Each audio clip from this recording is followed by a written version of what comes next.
up, all you wonderful cosplayers and prop masters? Many of you have seen some of my Arthur Morgan and John Marston stuff. I have recently done some updates on the cosplays, so I would like to quickly break those down and show some of the clothing items that I've had in the past, because I've had some questions about, oh, where do I get the shirt, where do I do this, where do I do that? That's fine. I want to kind of break it down and hopefully simplify it for any of you aspiring to dress as Arthur Morgan or John Marston. It was Arthur Morgan's classic, what is it, the gunslinger outfit, his iconic outfit from the second game. The first main item here is the shirt. Now he wears a button-down blue shirt. It does have a striped pattern on the game, which consists of like two, I think it's a lighter color of blue or maybe a darker color of blue that runs down it. The best I could find was this one that just has kind of a, I think they used to be black. I did a bleach wash on the shirt to kind of take out some of the vibrance or vibrancy.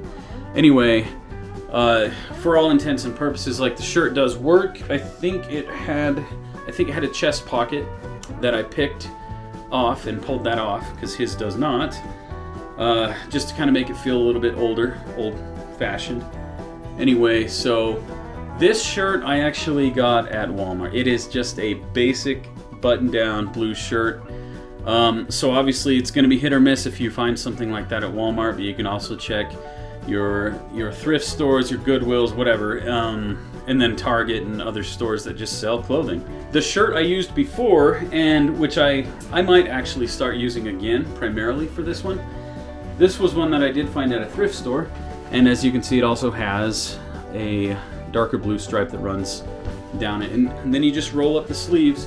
Just keep your eyes peeled for a blue button-up long sleeve shirt with some sort of striped pattern on it, and your cosplay, it'll definitely pass. It'll look good.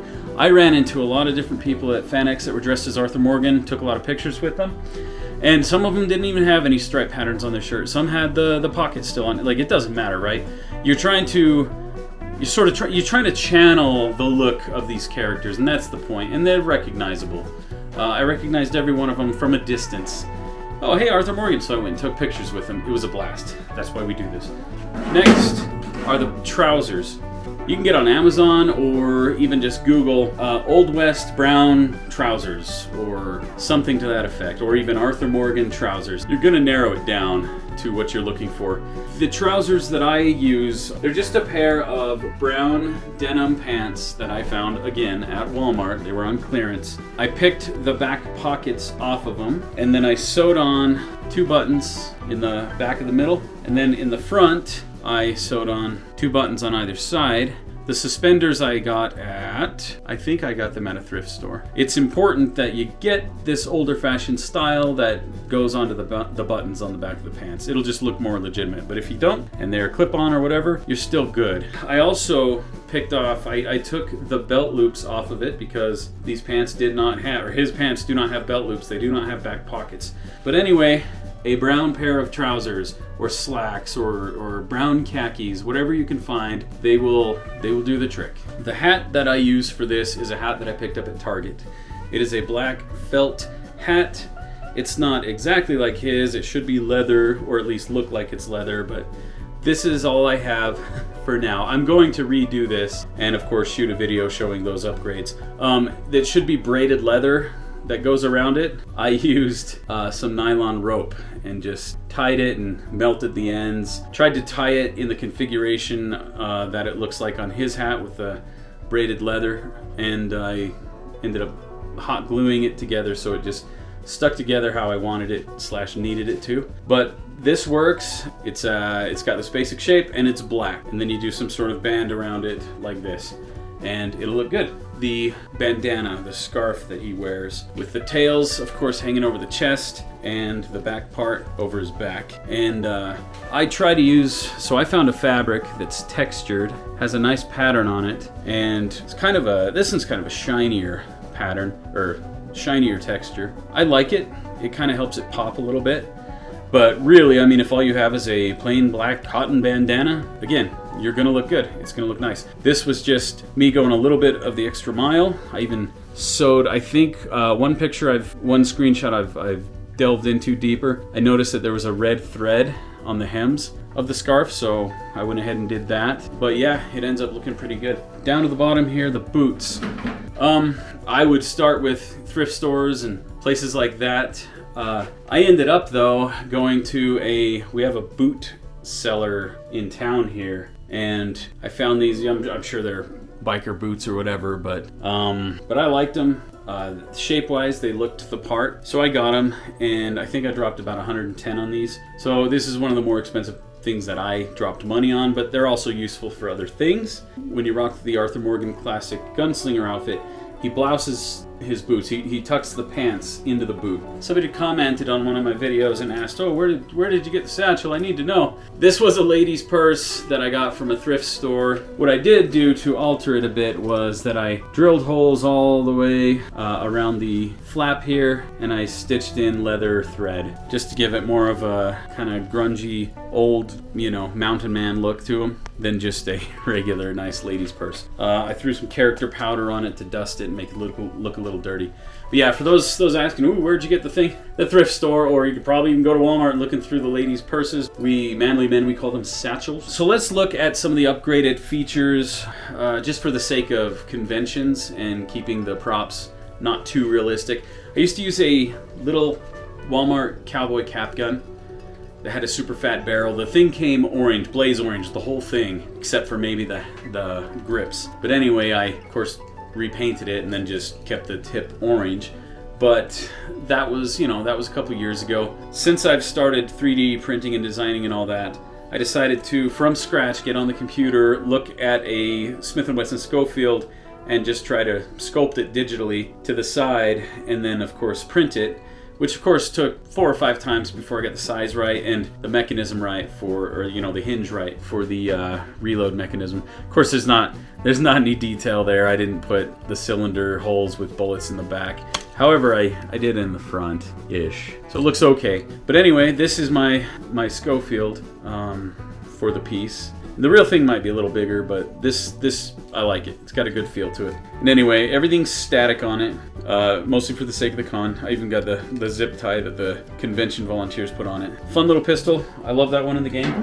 I designed and printed this Bowie knife for it. Very simple, nothing remarkable about it, but it certainly does what it needs to do. This is one of my favorites. It is the mare's leg version of the, what is it called in the game? The Lancaster. I was going to say the Winchester, but Lancaster lever action, and it's just the mare's leg version of it. Now, I did not have a holster or a sling or strap or anything for this, and so I would have been carrying it around the whole time, but I didn't want to, and I'll show you on my gun belt that I've rigged up how I dealt with that.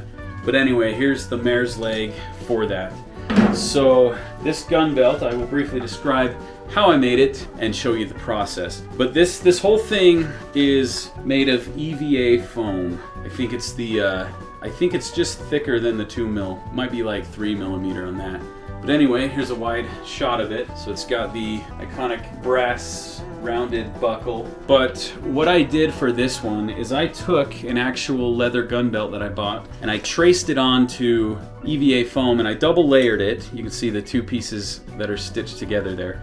Double layered it. I literally sewed them together with a sewing machine, and from what I can tell, and after at least a day, however many hours at convention, it held up pretty well. Even in the smaller parts where you'd think maybe, because this is just one layer on this part where it actually connects, and it's just attached with a button snap. It can pop off. You could theoretically do whatever buckle you want just by making this end piece and just unsnapping it. I 3D designed and printed a ton of bullets, pistol bullets and rifle bullets for these builds. And then of course here's the knife sheath, and of course the pistol fits right in there, and they held up very well. I was quite impressed with the material and the fact that with this material you can etch in whatever kinds of details you want, and they will look good. Now you're probably noticing some specks of white and stuff on here. That's some of the wear and tear being it's exposing some of the parts that didn't quite get painted. So there's that kind of trade-off. So I would suggest putting it together, getting all your details etched in, and then painting it. not just spray painting it, but going in afterwards in all the little cracks and crannies and just making sure that all the white is covered up. Unless you're lucky and you find a bunch of brown EVA foam, then you're golden. All you have to do there maybe is put some clear coat on it to give it kind of that leather look, or even use, and I didn't do it on these, but because these are typically smooth leather, but you can do the tin foil, crunched up tin foil technique where you heat up the surface of the EVA foam and you smash in the crumpled up tin foil or whatever you can muster that gives it that texture. So the morning of, like literally before we left to go there, I had some brown that I bought the day prior to convention, some brown EVA foam, and I rigged up just a quick holster, did a little bit of leather stitching on the back. No texturing, no color, no whatever. It was brown, I was like, it'll work. So I built the piece around this mare's leg, and so there it sat just on the belt very comfortably. It stayed together very well. I was impressed. So it was awesome having just the mare's leg where I could just reach it if I had to, you know, for pictures and whatnot. Another thing that I use on both Arthur Morgan and John Marston cosplays is a bandolier that is just another EVA foam bandolier, and what I'll do is I'll cut the slits and then I'll cut a strip and I'll weave that strip in and out, and that's where you get the little slots for each bullet. So yeah, I designed and printed these rifle bullets, put them all throughout, and just made sure to, you know, skip a few here and there, just aesthetically pleasing. And that's basically what you see if you pay attention to the game. And as you do use bullets in the game, they start to depopulate or unpopulate from the bandolier. But anyway, this buckle is just one that I 3D designed and printed along with all the other buckles on all these belts. It didn't print very well, but that was okay. This wasn't as important of a detail to make me, you know, use more plastic and time. So anyway, bandolier just goes down the chest, over everything, and it looks great. Make sure if you have any questions about it, or even suggestions or whatever, I mean, just let me know, and I'll try to help you as best I can, and accept any advice or tips that you have that'll help my cosplay look even better. Thanks for watching. I hope you enjoyed it. Be good to each other out there, and as always, be inspired.